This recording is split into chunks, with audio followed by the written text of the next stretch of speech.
Kunjungan Presiden Prabowo Subianto ke Cina selama 3 hari pada 8 hingga 10 November 2024 telah membuahkan beberapa hasil konkret, terutama di bidang ekonomi, bisnis, hingga politik luar negeri.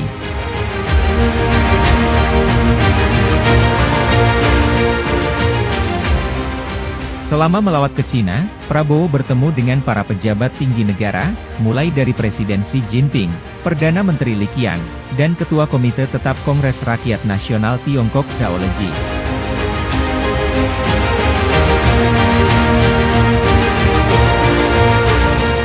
Selain itu, Prabowo juga menghadiri pertemuan Forum Bisnis Indonesia-Tiongkok yang diselenggarakan di Hotel Peninsula, Beijing.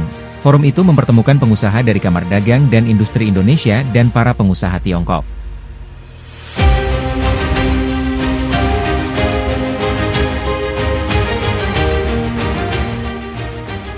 Berikut poin-poin penting hasil kunjungan Prabowo di Cina. 1. Kunjungan Prabowo ke Cina disebut berhasil mendatangkan investasi ke Indonesia sebesar 10,07 miliar US dollar atau setara dengan sekitar 157,64 triliun rupiah.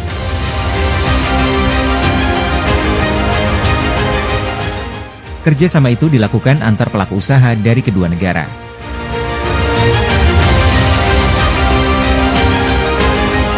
Para pengusaha menyepakati sejumlah perjanjian kerjasama yang sejalan dengan program prioritas pemerintah, antara lain di bidang ketahanan pangan, ketahanan energi, hilirisasi 26 komoditas utama dalam negeri.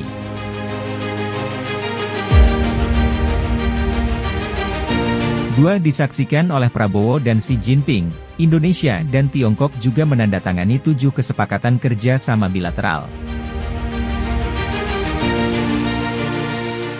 Adapun kesepakatan kerjasama antara Indonesia dan Tiongkok yang ditandatangani adalah Protokol Persyaratan Fitosanitari untuk ekspor buah kelapa segar dari Indonesia ke Tiongkok.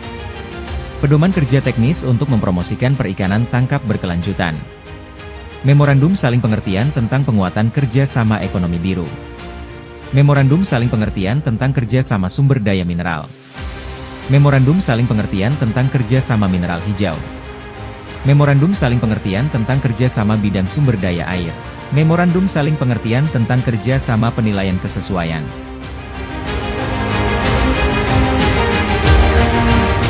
Prosesi penandatanganan digelar di salah satu ruangan di Great Hall of the People, Beijing.